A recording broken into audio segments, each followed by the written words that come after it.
Hey friends, welcome back to the show. Happy Monday to all of you. This is such a fantastic conversation with my friends Billie Hoard and Paul Hoard. They wrote a book called Eucontamination. This is a fantastic book. I recommend it so much. They are really into the theory of disgust and the psychology of disgust and how they see Jesus as something or someone that is a contaminant for good. I will just leave it there. Hopefully your interest is piqued. Please listen to this episode. It is fantastic. It will change the way you see the world. I've known Billie now for a few years and her brother Paul, and it's been such a privilege to get to know them and also learn from them. I got to endorse this book. They're just doing fantastic work. So I hope that you enjoy it. And as always, friends, thank you so much for being here. Let me know your feedback. You can send me an email, info@thenewEvangelicals.com. Talk to y'all later.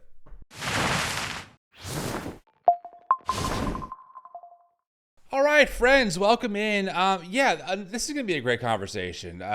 Billie Hoard, Paul Hoard, two friends of mine. I mean, Billie, you and I met. I think the story is that you shot your shot a couple of years ago on Facebook Messenger and was like, "Hey, Tim, my name's Billie. I'm writing on this stuff called Disgust Theology or Theory."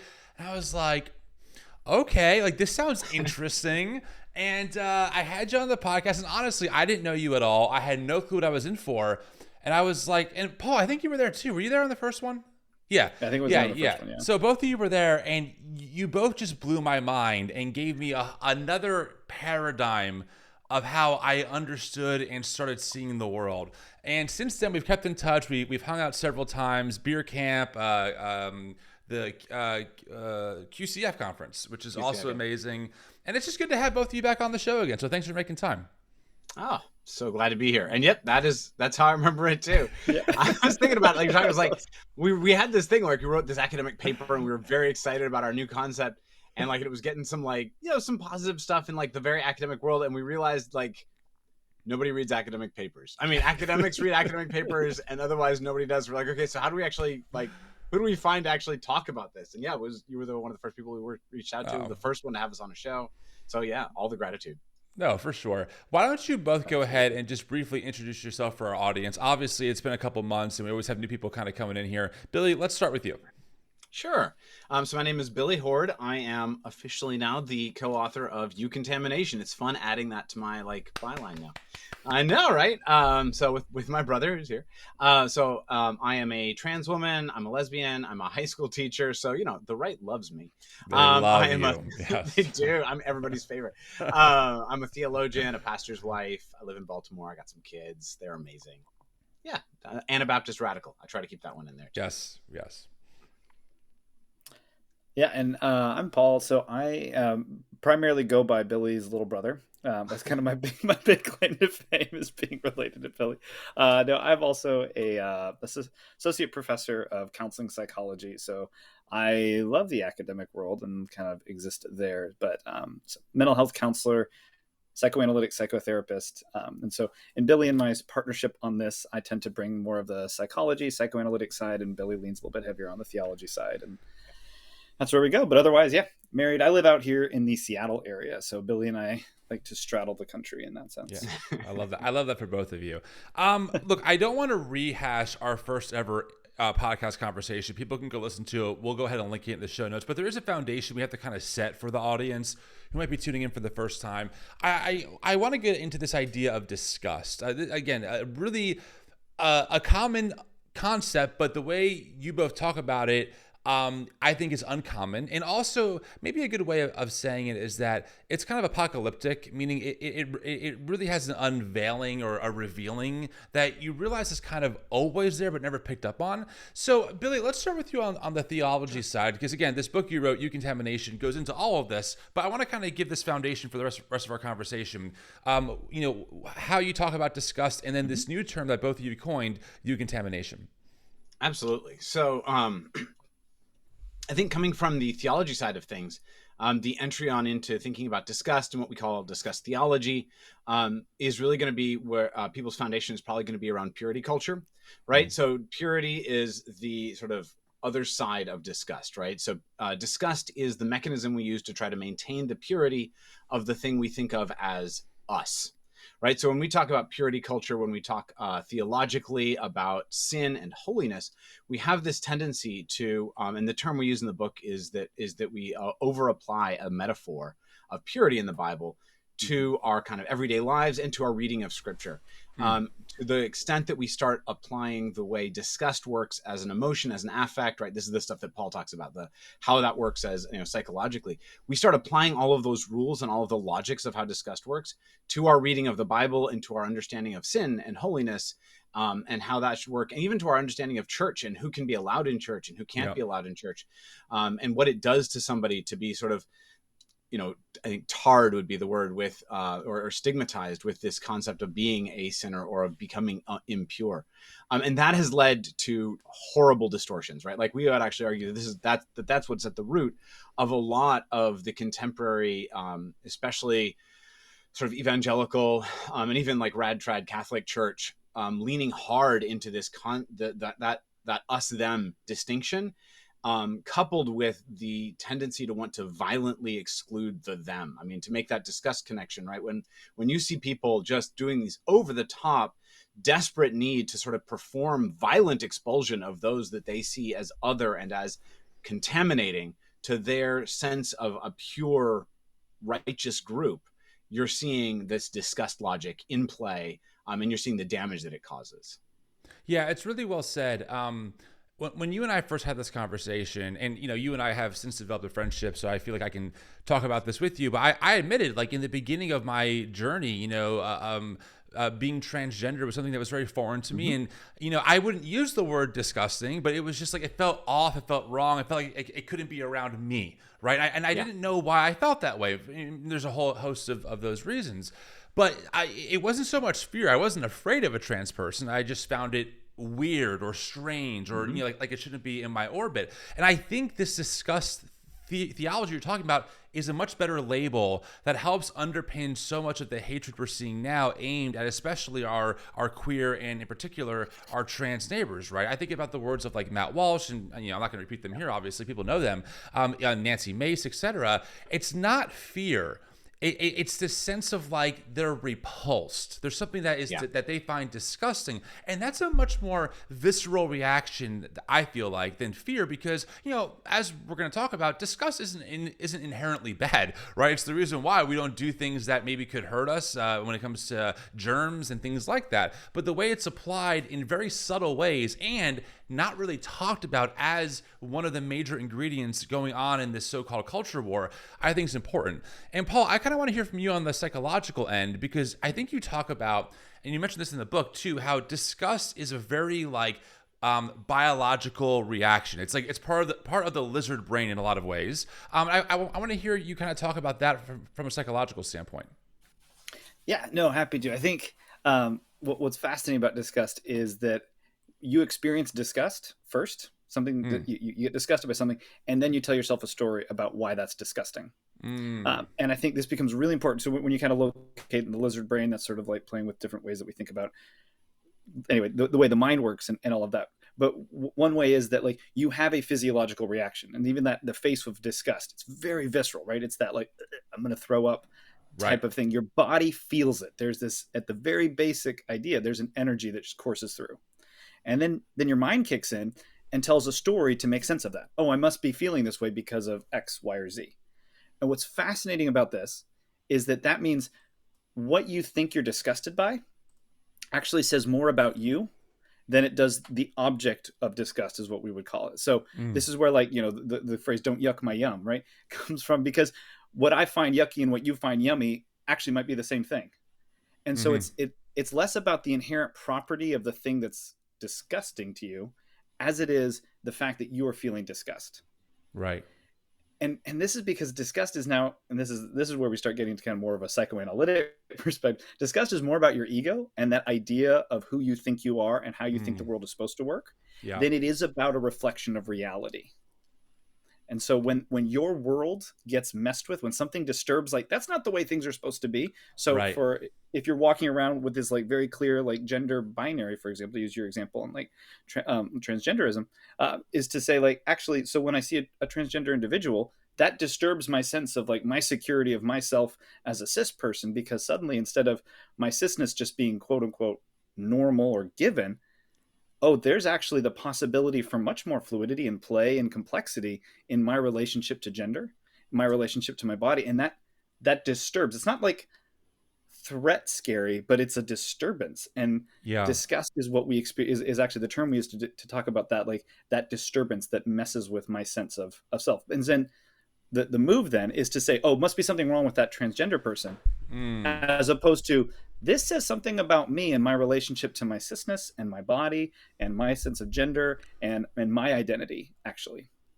Where do you think that comes from? I mean, either one of you can answer this. Where do you think that sense of this is normal, and this disturbs me, and I have to tell myself a story, is that a sociological phenomena? Is that just biological? Is that just how humans operate? I'm just kind of curious, because then as you talk about that, Paul, I look and I go, you're totally right, but I've never seen that before. Like, I've never thought about it that way, right? Because I always focus on how it's the other person, it's not me, but it really says something about me. And as I've gotten more, as that's become, to me more normalized, having, by being in proximity to other people who live differently on the gender spectrum, so to speak, it's now I'm like, why would I ever make a big deal about that? Like, it's fine. Like, it's who they are. It's not my life. And I respect that, and I'm for it all the way. But me 10 years ago would be like what you just said, Paul. Like, I don't know, that feels unnatural, doesn't feel right.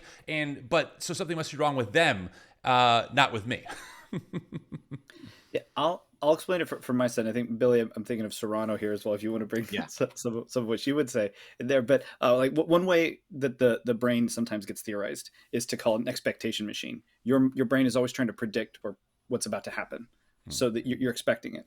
And so it creates these little like categories and ways of organizing the world. And the only thing it has to go on is your past experience. So if you were raised in a society or so in like a culture that said, this is the way the world works, you internalize that, and these become structures of the way the world works that you expect to see. So then when something breaks that, when something defies that, we use words like uncanny, disturbing, strange, right? Because what's happening is suddenly your brain's capacity to like predict how a person's going to behave, what they're going to sound like, what they're going to do, what's my relationship to them is off. Now, in that like kind of expectation thing, that's where this sort of like sense of like, I understand the world comes from. And that's what your ego has, this sense of like, I know who I am and I know who the world is. And so it's going for a sense of wholeness and clarity. And when that gets shown to be disturbed, it starts kind of this crack in the facade of like, oh, maybe other things I'm taking for granted aren't right. And in most contexts, we call that maturing. Right? Like, I have small children who grow up and they're growing up with things like, you should hold hands when you cross the street. You should look both ways. Like, right.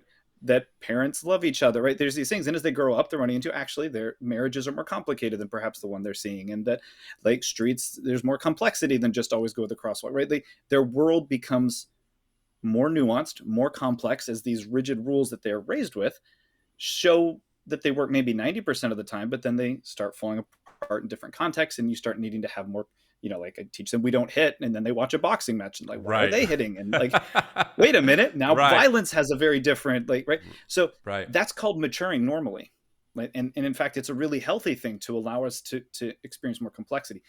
But it is, I think, part of what our work on Disgust has shown is like, it is also deeply unsettling. And it requires community and relationship to be able to say, hey, that part of my world actually can begin to fall apart, because that allows something new to grow in its place. And I think, here on the New Evangelicals, I would say like, that's the beautiful side of what gets labeled deconstruction, right? It's like these laws of what I think Christianity or God or Jesus or the Bible were meant to be start breaking down based on my lived experience, based on understanding more people. And that allows me to then start living into something even more nuanced and more complex, and to even better understand like what love is, what Jesus is. And this is where we got really excited about where we went in the book with like, I'm the way, the truth, and life. But I'll stop talking now because I'm hugging the microphone, and I'm going to let my sister have some words. And I realize I have a hard time pausing myself once I get on a roll. Hey, that's what long form podcasting is for, my friend. So live and let live, All right, I'm I'm going to take over from Paul and jump to kind of the larger sociological, political, and then the religious and the theological part of this, right? So we have this sense where just a couple things, just a few things, just some top line. But when we have this mechanism that kicks in, right, where disgust starts to kick in, that sense of unease, that sense of like, I don't want this troubling my built sense of like my system and myself, and it needs to be got rid of. It needs to be got rid of now. Right. When this enters in, but when we look at what happens with this at a sociological level, we see this is where, we have our sense of ourselves. So Tim, you're talking about like, 10 years ago, you encounter a trans person and you're thinking like, this feels uncomfortable. Like you're a polite person. You're not going to like yell at them and shout at them. Is that right? So yeah, to be clear, I've never done that before in my life, to be clear. Absolutely. No. All right. But like, and then 10 years ago, most people didn't. It happens, unfortunately, more frequently now. But there was but that kind of unsettled sense of like, this person is making me uncomfortable. And you see how we're framing that, right? Like it's instead of saying like, I am uncomfortable in encountering this person who violates my paradigm, who is making me feel like maybe my paradigm for attraction and gender and sex and all of that is not working right now, right? Instead of doing that, we just say this person is making me uncomfortable. Yeah, right. And when that gets cranked up to 11, as I think we're seeing now, is when things get to be very dangerous, because at that point, a lot of individuals acting collectively start to say, people like that cannot be allowed to be part of our communal us, right? But to dial it back to something that's maybe like a little bit, I can't believe I'm going to say this, but like a little bit less fraught, and maybe a little bit more familiar to like the audience. We saw this a lot in evangelical circles for the last decade, right? Like this is the kind of thing that churches have been arguing about a lot in the context of like, first they're talking mostly about just lesbian and gay people, and then bisexuality sort of occurred to them and they freaked out a little bit. They didn't know what to do with the fact of bisexuality, right? It was not into these sort of simple modes. And then people started talking about trans people, especially starting in about really a decade ago, 2015. When trans people as a topic sort of came on the scene. And churches, I always like to point out that churches had actually been relatively, like the reaction in a lot of evangelical circles to trans people prior to 2012, 2013, 2014, 2015 was a kind of like bemused, confused, actually relatively generous acceptance, right? It was this sense of like, well, medically, maybe there's something there. There's like a famous clip of Pat Robertson just kind of straight up saying like, trans people are valid. That's fine, right? He's very homophobic, but like trans people are fine.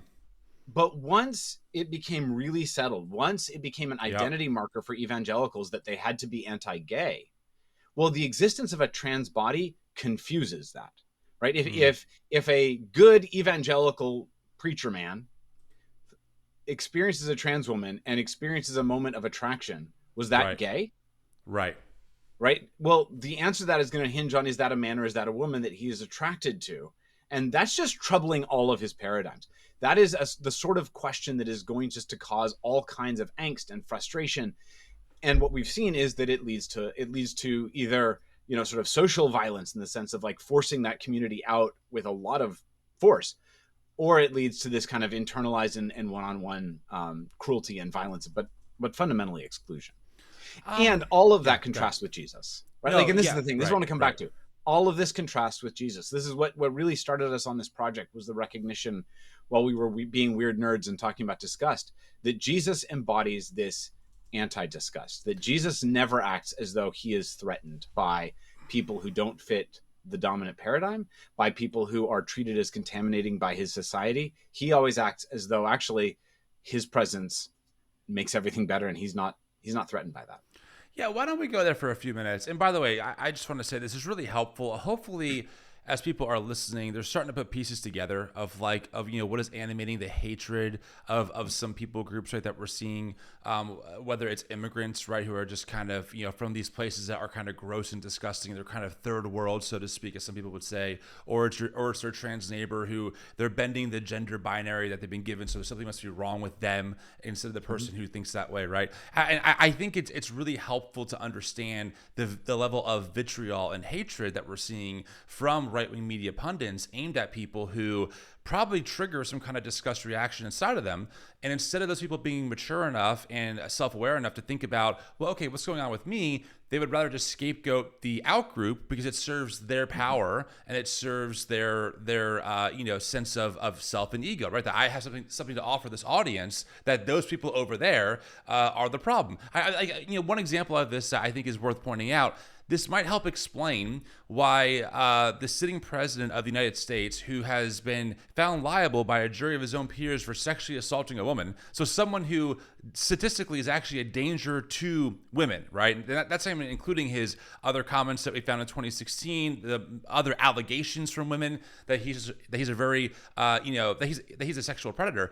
That same person can say, I will save women by banning trans women in women's sports, and he signs a bill literally trying to ban all 10 trans women in the NCAA out of 500,000 athletes, surrounded by women with little girls applauding. And you go, how does that work? Well, because they're not disgusted by Trump, despite his behavior, right? They're disgusted at the people that he's disgusted at, and they think that those people are the real contaminant or threat to their purity and into how society should function. Do you think that's a pretty decent way of kind of maybe infusing what you're talking about into a real world scenario? No, absolutely. I think Paul can talk about projective disgust, which I think is really going to describe that situation. Okay. Yeah. I'd actually. So there's a couple things that I want to jump in there with, which is one is that I mentioned the ego before. I'm not trying to get too nerdy here, but there's this great realization that we're more defended against our awareness that we're wrong or that something is troubling us than we are against reality. So there's this great little question that I stole from a TED Talk where you ask somebody, like, what's it feel like to be wrong? And, it's embarrassing, it's shameful, blah, blah, blah. But actually, the three of us are wrong about all sorts of stuff, but we don't feel it because we don't know it.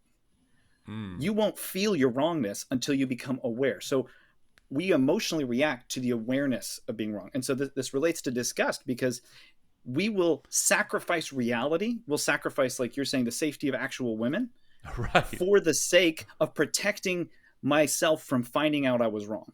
If I'm somebody who's already kind of doubled down on I'm supporting this person, I'm now have even more. There's sort of the sunk cost fallacy of now if not only if I find out I was wrong, do I have to realize I made a mistake, but I've also have to reckon with the ways that I've also hidden myself from that reality already. Protecting him and what he's saying is about actually protecting my awareness of it, and that's where disgust comes in. We're disgusted by actually most often ourselves. The thing we find most disgusting in ourselves, we often project that onto them, whoever the they may be, which is why, again, so many, we're so tired of finding out the people who have the most homophobic and transphobic and kind of the most vitriol we find out also often get caught with some of the most kind of pretty horrific sexual behaviors in the past, because the very thing that they're accusing them, the others, of being is actually what their own disgust at themselves that they're projecting out. Now, an important thing here is this is often not conscious. It's not that they're sitting there doing it, but when we're unreflectively reacting, we don't realize how much we don't interact with reality. We're interacting with the world that we want it to be and the things that threaten our version of reality. If that makes sense. No, the other thing I just wanted to hit on is why disgust instead of fear? Is just the quick analogy I like to use is driving a car is dangerous. You should probably be afraid when you go on the road. Statistically, it's a pretty high probability something's going to happen. But we buckle our seatbelts, we follow road signs, and so we lower the risk. Right. That's because we're interacting with fear. There's a logic to it. There's a way in which, there's an acceptable amount of risk that I will take in order to get around. With disgust, there's no acceptable amount of the contaminant that we'll accept. Right. The question of how much spit will you allow in your beer is irrelevant. The answer is zero. Nobody else's spit is allowed in there. It doesn't matter. Even if I'm but it's really sterile saliva. No, none of it. Whereas with fear, we can dial it down. And this matters because then if we're dealing with the paradigm of fear, we can have an honest conversation about risk and about threat and about safety. If we're dealing with disgust, we've left honest conversations behind. Because now it's about association, and the person who's disgusted has actually ceded power to the object that they're disgusted by, because I have to be not that. It's that for me to be me, actually I now means that I'm not you. And so whatever I label you, I have to be the opposite of. And my only sense of identity now is in separating that out. I might be getting too academic here, so I'll reel Nope, myself you're back definitely in. not. You're doing, I mean, this is what the podcast is for. So give it to him, Paul. But it's this fascinating way of that. And this will take us back to Jesus here for a second. I'll try to land that plane of like, what's powerful, right? If you have a pure substance and you have a contaminant, what has the power in that moment? Right. It's the contaminant. Right. Because if I put a little bit of like clean water into spit, like the water's gone, but a little bit of spit into the water and the water's contaminated, right? So what have we ceded power to when we're disgusted by? We've ceded power to the contaminant.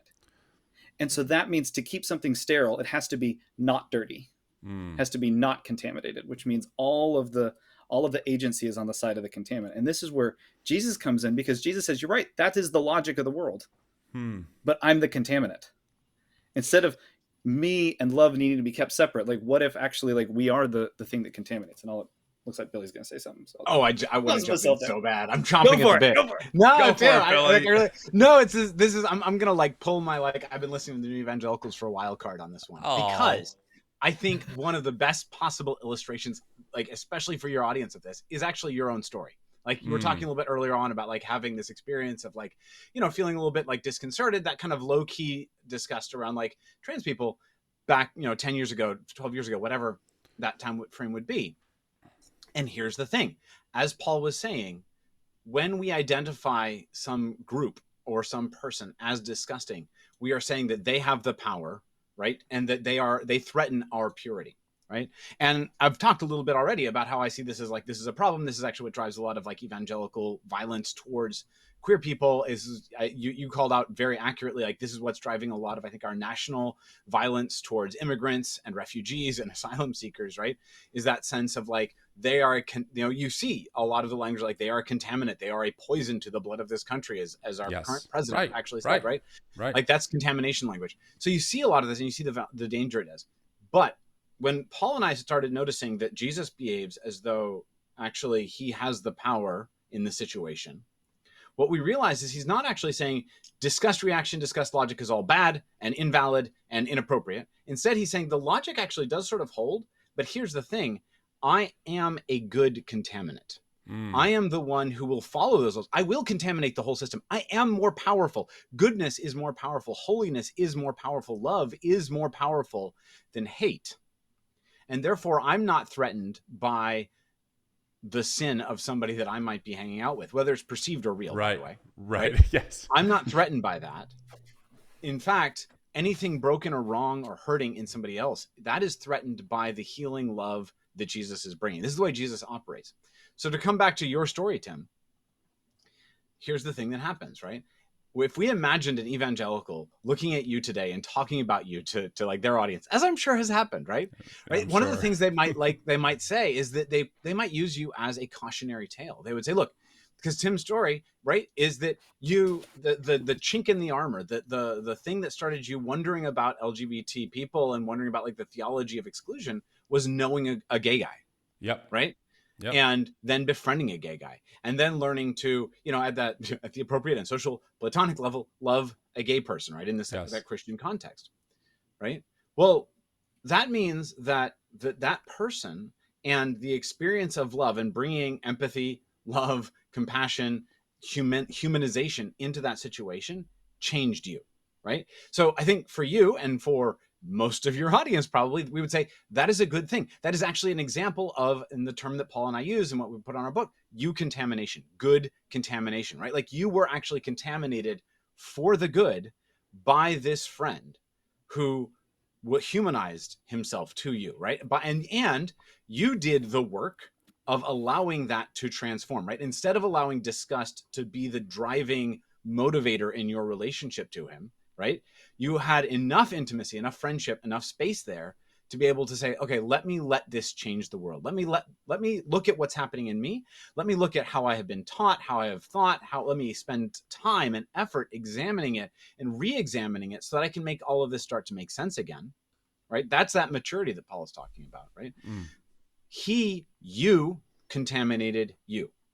Right. So when evangelicals say we have to get these gay people out of our church, when they say you can't have empathy for the queer people, when they say you can't have empathy for immigrants and Right. foreigners, right? They are actually on one level absolutely correct.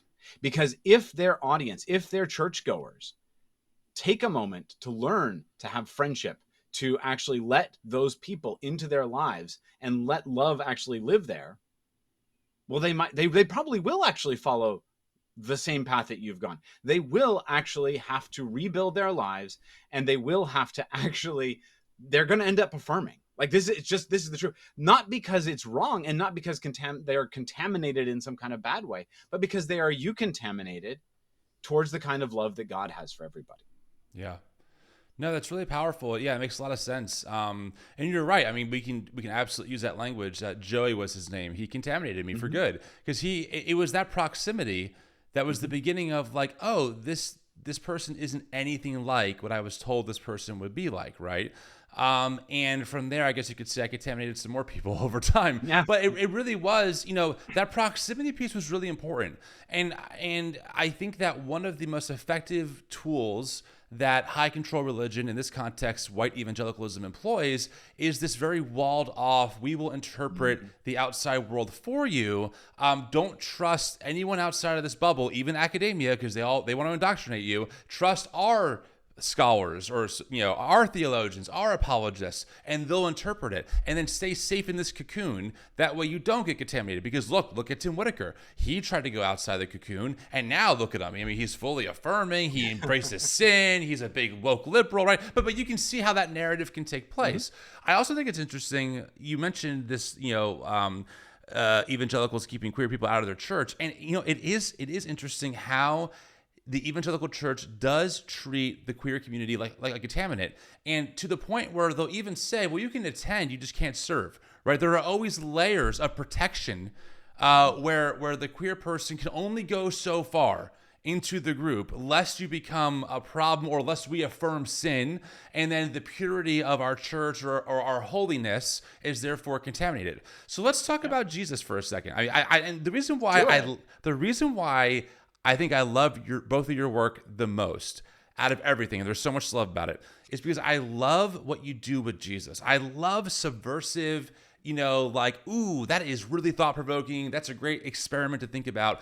Because when it comes to purity, as we know, and so does the audience, purity is a big freaking deal in evangelical church, right? Whether it's sexual purity or you sing songs about holiness, you just have these perceptions of not sinning, which is usually, not cursing and not smoking, no porn. That's kind of like the epitome of like, hey, if you can break free from porn addiction, so to speak, you're going to be just the best Christian ever, right? Don't worry about late stage capitalism and where your dollar goes and how you support Amazon. That's not a problem. It's definitely the porn. And so, it's like you have this kind of framework that Jesus was holy and pure and blameless, right? He didn't let sin defile him. But you kind of flip that on its head. Give us some of the theology behind this. I absolutely love it. Jesus was in there defiling sin, right? This is what I think is just so so phenomenal, right? Like, I mean, and this is and so good. One of the things that I like to say is that our project, one of the things I love about our project is that it is like very fundamentally rooted in Jesus, right? Like these are old school theologies of things like the incarnation, right? So right. I'm talking about Jesus here. So like in the incarnation, the fundamental belief of Christianity is that God enters into the world, right? Into the realm of humanity, that which is the creator enters into creation. Already that should not happen in a disgust framework, right? Because that means that what is holy is entering into what is by all accounts fallen. I mean, I don't think anybody's going to say the world is perfect and there's not something that we would call sin in the world. Like there is some bad stuff going on no matter who you are, right? Right. And so this holy and perfect and loving God enters into this world. And so what would happen? Well, in that over applied disgust metaphor, what should happen is that God would be contaminated by the world. God is pure. The world is a contaminant. Right. And therefore, God should be contaminated by the world. But instead, it's God. Jesus enters into the world and redeems the world through Jesus. Or the world is redeemed through Jesus Christ. Right? Jesus becomes this seed of holiness, of God's love, spreading throughout and again, the only term we could come up with was Eucontaminating, good contaminating the world. And in fact, gives that job to the church. He says, go into all the world. He uses this like infection contamination language almost for his command to the disciples. Go into all the world, spread out and spread love, right? Spread the good news of the kingdom of heaven, that people are right with God, that God has already begun this process. Right. I actually really like, I come from a vineyard background among others, and like actually love their language of like already and not yet, that God has started a process that is ongoing of actually healing and curing and blessing this world. And so let people know, because, oh my gosh, you're going to be vectors of this good contamination.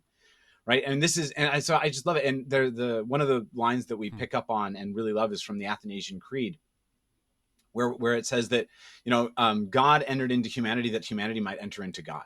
Right? Like that what ends up happening here is that God enters into humanity, and from here on out, the story of God can't be told without humanity. You cannot talk about God without mentioning that God is also now fully human in the human person of Jesus Christ. Jesus is this blending of godness and humanness, right? The perfect combination in one man of these two persons, God of godness and humanity. Yeah. And that means that everything that God does is now bringing humanity along with it. We are fully like being Eucontaminated by Godness all the time. And I just think that's so cool.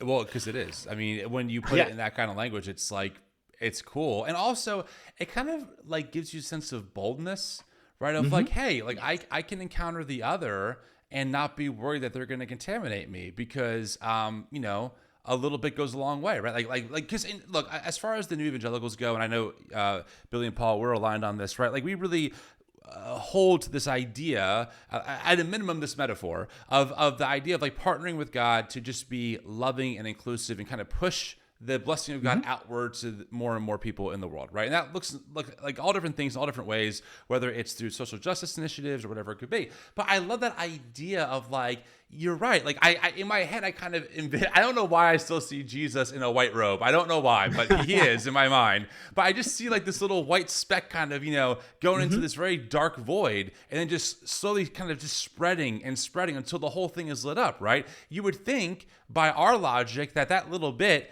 or that you know, the dark portion would just swallow up the light, right? But in pure in Eucontamination, no, it's the opposite. The little bit actually contaminates the whole. It's a little bit of yeast that kind of ruins the whole dough, so to speak, right? It's that spreads throughout the dough.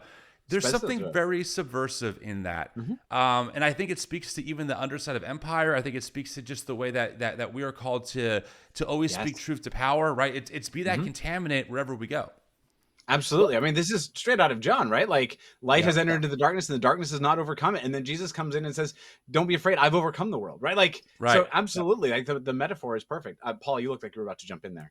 Yeah, no, I was going to say, kind of hitting on what you said, Tim, about like how freeing, how like much more like open this is that instead of this posture of like, oh, I got cleaned, I got baptized, and now I need to like wall myself off from everything, in this almost like, you know, obsessive compulsive, like keep myself clean purity mindset. It's like, actually, I'm invited, I'm in fact commanded to go into the world and to allow the world to interact with me, because I'm not afraid of suddenly being contaminated. I am the contaminant. Like Jesus in me is the contaminant. And so it's this beautiful, like completely different posture. So now when you meet somebody, it's not like making a friend isn't this question of like, let's dance around to make sure our denominational differences don't rub the wrong way, and that you believe the right things. It's actually about like, that is so fascinating that you believe that. Tell me why that's important to you. Help me understand, because actually I can learn more about Jesus in difference and in learning more about others, and this openness to me being transformed. I mean, what's so interesting to me, the image of purity is static. It's dead, right? If you're pure, you're frozen solid. Whereas transformation is growth, is change, means something has to die, something else moves. And this is where life is found. This is where joy is found. This is where maturity is found. I remember a friend of mine, I think when I was in my 20s, he was a football coach, and he talked about how faith for him had been like, he always imagined it like a football. Like he was given the football of his faith, and his job was to hold it really tight and then die. That's like and this fear that like, and this like, this fear that everybody else is going to try to rip it out of your hands. Right. And like, if you think about what a horrible, life-sucking way to live your life. And of like, if that's not the freedom in Christ that Paul talks about. That's not the life that Jesus came to bring us. And so when you reinterpret Jesus through this lens of building off of Lewis, this good infection, it completely transforms your approach to the world. Instead of fear and disgust being your primary ways of negotiating otherness, difference, it becomes love and openness and joy. I think about it like last one. I know I'm good. Oh, go for it. I am an obnoxiously picky eater. And are you? This is really it's terrible. Despite growing up overseas, good to know. You and my 5-year-old share something in common. Yeah. I share probably a lot more with 5-year-olds in common than I would like to admit. But not just my obsession with Lego, but also part. I love the metaphors of food in here because again, very disgust oriented. But there's this fascinating thing where you won't know if you like a new food until you've tried it about 4 times. Because familiarity by itself is sort of comfortable, and unfamiliar, regardless of whether or not it's good for you or not, will come across somewhat threatening. It'll come across different. That's weird. Wait, can I interrupt you? I gotta say something. This makes sense. This makes sense why I will eat food that I know does not taste good. Like I will eat junk food. Okay, this is such a bad confession, but I'm gonna confess anyway. Okay, look, I live in New Jersey. Okay, I live in like the pizza capital of the world, arguably, and there have been times where I will get Domino's pizza or I will get 7-Eleven pizza, and I know I can have better pizza, but for some reason I just want like that familiarity of, back when I was a kid, we do these N64 sleepovers and get a Domino's pizza, and I just want to get one of those. And it's not bad, but it's not great. I could have better tasting pizza, but I don't want to because it's familiar to me for whatever reason. I don't want to take the risk of ordering a pizza from somewhere else and get a bad slice. Huh. Wow. Just wanted to add that into the conversation for no reason whatsoever. No, but it's such a great example because I think, one of the other things, if you're wrestling with something true, there's usually something you're going to find it in the mundane and you're going to find it in the profound, right? Like there's something beautiful if it in that, because trying something new costs something emotionally. It's uncomfortable. Like breaking out of your comfort zone is usually really life-giving and also scary and disturbing, and it's like stressful. And so there's a reason, like, you also then we do go back to the familiar. The familiar isn't in and of itself terrible, but when we're stuck there, it actually becomes a form of death. Like if you couldn't eat anything but Domino's because you were constantly craving your N64 nostalgia, right, that would be problematic. Yes. But that would be really sad. Like, because think about all the pizza you wouldn't enjoy, like, and all the rest that wouldn't be out there. And there's something about like joy and beauty is actually found when we allow ourselves to go beyond and to be open to more. And I think an important caveat here is like, and sometimes you'll have really bad pizza. Sometimes you'll find somebody who dared to put like broccoli on their pizza, and you'll think that I tried it. Or shouldn't have happened. Or pineapple. Now that's where Disgust Theology. Listen, that's where we should hold our disgust barriers and say absolutely not. That is an abomination. Just to be clear, disgust could be used for very helpful things, and pineapple on pizza is one of them, in my opinion, and also factually true. I am right there with you. Are we all aligned on this? I am being very quiet right now. Billy, oh God. We will pray for you, Billy. I was gonna say, let's just I am contaminated by pineapple. I pray over Billy right now. Please help her, deliver her from the demonic stronghold of this abomination. Oh God, pineapple on pizza. Anyway, no, that is truly helpful as we're thinking about this, right? It really is, and I just think this is one of those topics that, again, it's this both and, where once you see it, you see how it's everywhere, but it doesn't go, it's not named. Like we talk about fear, we talk about hatred, all things we should talk about, by the way, right? Not a bad thing. We don't talk about disgust. It's not in our cultural discourse. It's not language that is commonly used when we talk about the culture wars, right? And I just think it's an element that is really important to call out because it helps us understand ourselves better when we have these reactions to things that we can't understand why we have that reaction, right? There's been times in my life where I'm like, I don't know why I'm reacting this way or why I feel this way, but something feels wrong about this, right? Something feels like I should be at a distance from this person because of either what they believe or what they look like, or where they land on the gender spectrum, whatever it might be. And it wasn't, for me, it wasn't fear. I wasn't afraid. I didn't hate them. It wasn't a hatred thing. They were still human beings, but there was just something else that was like, this feels weird to me. It feels off. And I think giving people this language is helpful as they navigate their own renegotiation of faith, because I love the thought, I think it's so powerful, that Christ contaminated the world. And by the way, when you guys say Eucontamination, it's EU, right? Is the two? Yes. It's not YOU, it's EU. And it's the idea of contaminating for good. I love that. It also disarms the Christian nationalist war language we hear all the time, right? This idea of like there's an enemy that you have to destroy that's out there, and it just happens to coincide with all of his culture war issues that we're totally obsessed with, right? It totally kind of bypasses that, because the truth is, I don't want to destroy Christian nationalists. I want to contaminate them for good. One of the things that made me so sad about Charlie Kirk's untimely murder, in death, which was horrible, of course, was thinking about, I guess I still had this like ray of hope that someone like Charlie could maybe come around and like repent one day and like use all of his amazing talents when it comes to speaking and organizing as a contaminant for love and for justice instead of for hatred and division. And like that never happened, and now he's not here anymore, right? And so I think about it like a lot of times in terms like that. I wonder why, as I'm saying this out loud for the first time, which I probably shouldn't on a podcast, but we're here. I wonder if that's why I'm so drawn to going to Christian nationalist events and talking to them, because I have like this sense of hope, like, well, if only they could be contaminated for good. If only they could use all of this zealousness and like this like radical action and sense of fervor in a way that wanted to contaminate the world to be more inclusive and more justice oriented and more of a space where all of our neighbors could flourish, right? And I just wonder if maybe that's part of what kind of keeps me going into those spaces to talk to them. I don't know. It's not loud thought. If I could jump in, one of the things that sparks for me, we write about this, and I get it from another thinker named Todd McGowan, where Jesus says to go love your enemies, right? Like, right. That's a commandment to go love them. And one of the things we write is that like a funny thing happens when you love your enemies, is that you stop having enemies, because what you have are adversaries, people who will adversarially like disagree with you, who will work against what you're having, but you stop seeing them as the other that needs to be destroyed and completely obliterated, and you start seeing them exactly the way you just described them, Tim.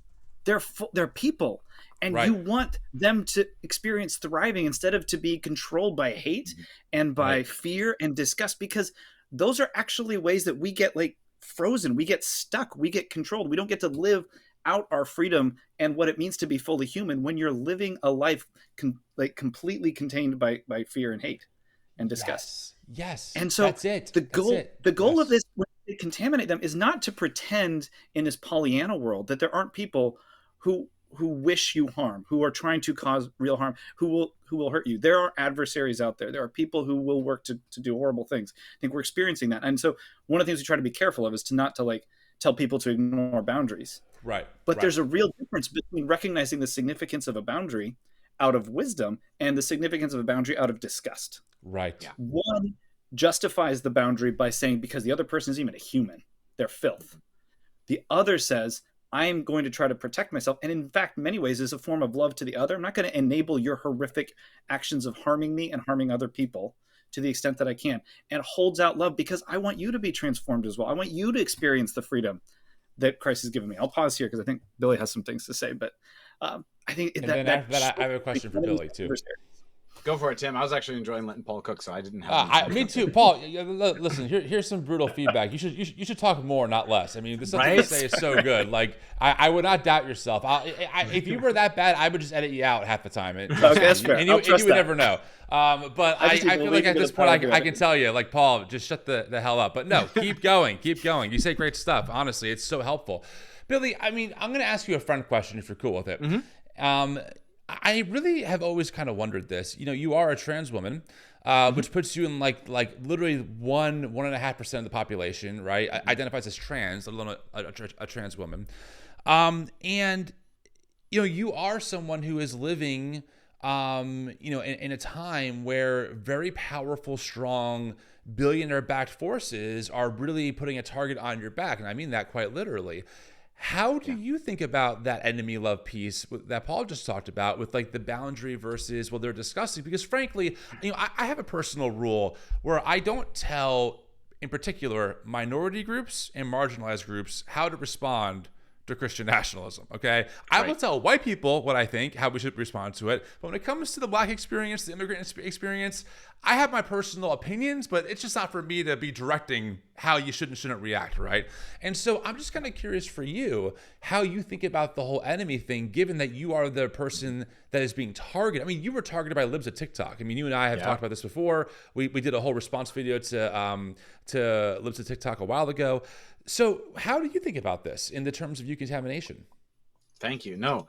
So two thoughts. First one is to affirm your sometimes not telling other people how to feel is not great, right? Like that's just generally a good rule. Even when it comes to disgust, one of the things that's come up with Paul and with me and talking about this is it's not the advice we have when it comes to disgust is not telling people it's bad to feel disgust, right?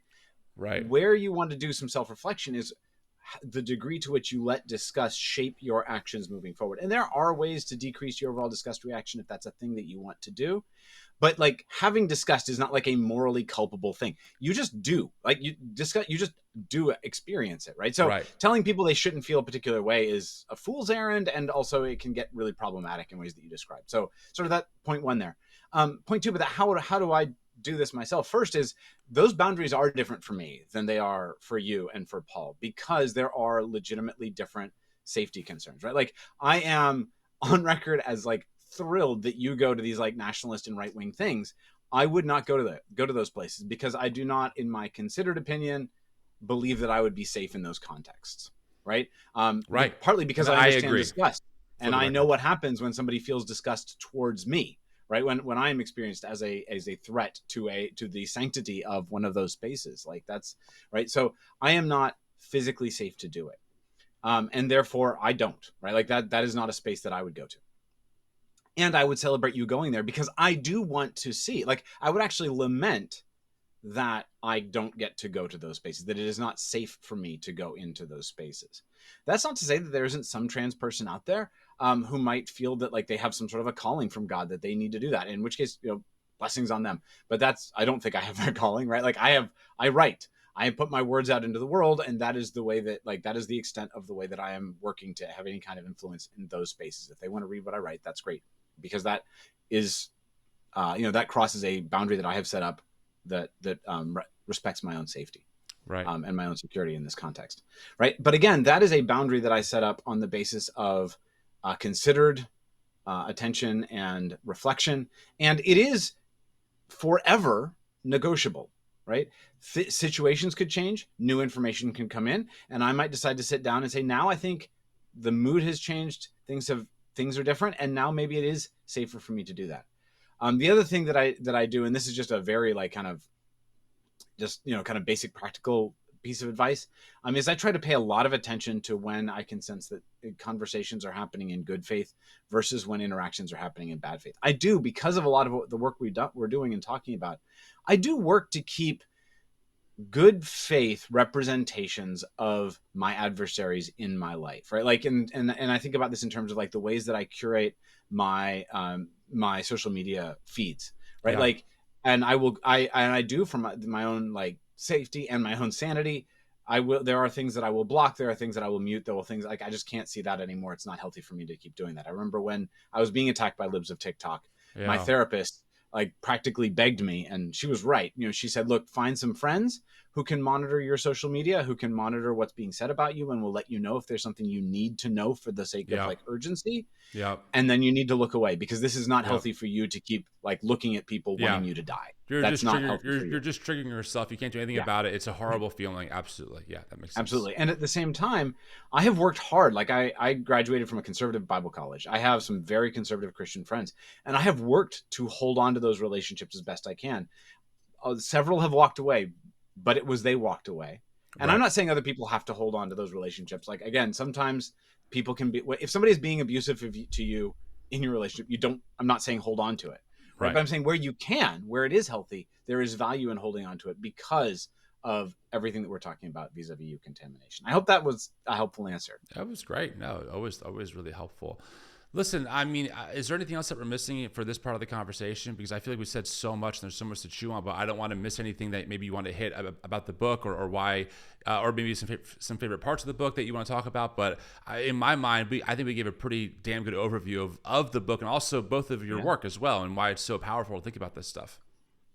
I want to add one little piece of theology, and it looks like Paul wants to add something too. So I'm going to do my theology bit that is like tacking it on. It goes back to an earlier part of our conversation, but where Paul was talking about that, like when you retreat to what is familiar and same and unchanging, that's boring. And in fact, that's a kind of death. Yeah. And I want to say that is not the vision of heaven that we have in the Bible. And in the end of our book, we draw very heavily on Lewis and his vision, the contrary vision of heaven that he paints in the Chronicles of Narnia, where the catchphrase is "Come further up, come further in." That in fact, joy lies in leaving yourself open to always exploring and always learning more, learning more, knowing more, delving deeper, right? So our vision of heaven, our theological vision of heaven or what is good or the kingdom of God or, however your audience wants to understand this, but our vision of it is not of a static place where you go and now everything is determined and nothing will ever change. It's a place of forever falling deeper, forever learning more. We will be surrounded by infinite beings whom we will have eternity to get to know. We will not get bored in heaven because there will be other people there, and every person is infinitely deep and complex and forever changing and growing. And so we will always be learning each other more. We will always be learning God more, and we will always be telling each other more about what we have been learning. So it is, again, this space of like healthiness and growth and joy and celebration looks like being open to growth and learning more and transformation. Right? When you talk about finding better paths forward means learning new things, means being open to being contaminated by all that we have not yet experienced. So that's my little bit of theology that I wanted to tack on. That's fantastic. I love it. No, I love that. I would just kind of end with, like, for a book that's actually all about disgust in some ways, like we spend a whole lot of time talking about joy and love and desire. Like that's actually what this is about. Like, and so the book itself is structured around the verse where Jesus says, "I am the way, the truth, and the life." And so we argue that, like, what if we take that seriously? We say, what if truth is Jesus? Like, what if truth is a Eucontaminant, not a little thing that you hold on to and then beat other people over the head with? What if truth is a germ that gets in you and continues to change you? And when I say you, I mean you individually and y'all, like as a group. And the same with life, and the same with the way of Jesus. What if these are germs that contaminate us in beautiful ways towards Christ? Now, that's what the book explores. It's this kind of, we tried to be rather playful, despite being perhaps a little overly academic and analytic at sometimes. But to say, like, what if more is happening? And what if we listen to our disgust and allow that to speak to us a little bit more about who we are, both collectively, but also individually, as we pursue the way, the truth, and the life of Jesus. Yeah. If people are on the fence, let me help them out. Yours truly did endorse the book. I have a written endorsement for the book, so another reason to go ahead and buy it. Thank you very much. But yeah, of course. But my last thought is this. One thing I love about your book is that it's so Christian. like this deconstruction thing, right? You're kind of exploring different rooms. You're maybe on the fence. Like, do I say Christian? Is there some kind of Christian theology that's like very Christ-centric and has this, like, deep rootedness that also makes sense of the world? And like, yeah, this book does. I love how it's like obsessed with Jesus and like the person of Jesus, and it's very traditional in its theology, right? You're not presenting like things that are like, whoa, no one's ever said that before. Like you're taking very, dare I use the term, orthodox Christian beliefs, right? And you're applying them in ways that I think are actually perhaps even more accurate than how I was taught to understand them earlier. So I just can't recommend this book enough, friends. The book is called Eucontamination. It's phenomenal. You can get it anywhere, right? It's on Amazon, everywhere where books are sold. Yep. Yeah. And I'll make sure too, friends, that we link this in our TNE community space, TNE Connect. We have our own little book, a bookshop there, and we'll put it there as well, so you folks can find it there. Billie and Paul, as always, it's always a pleasure talking to both of you. Billie, I'm sure I'll talk to you tomorrow, texting you gotcha. something. And we're recording this before Theology Beer Camp. I'm not sure when this will come out, but I'm looking forward to seeing both of you at Theology Beer Camp with a bunch of our other friends. It's going to be great. If people want to follow your work, do you do either of you have like public-facing social media profiles? Can you go ahead and plug that information for us? For sure. I'll do mine first because hopefully people will remember this one, and Paul barely enjoys the internet. So I am Very true. I am at Billie is Writing on most of the socials. I've mostly moved away from Twitter. I'm very, very occasionally, but not. I mean, it's just kind of the anyway. But yeah, mostly on Blue Sky, on Threads, on Instagram, and on Substack. I do write a Substack as well. And I'm at Billie is Writing on all of those. And I would love to chat, DM me. Let's talk about Disgust and Eucontamination. I'm also going to take an opportunity. I want to plug at Theology Beer Camp. We're doing a pregame show with Tamis, who is one of my favorite people in the world. So I hope people will take a look at that. Jesus. Tamis is so legit. I have to get her back on the show. We talk often too, and I tell her all the time, I'm like, you are like, it's almost supernatural, your level of wisdom, especially for this cultural moment. So I'm a huge fan. Mm-hmm. All right, Paul, go ahead and follow that up. Yeah, as somebody who hates the internet, no, cool. I'm primarily on Substack, where I publish some blogs on Lacanian psychoanalytic theory and virtues and things like that.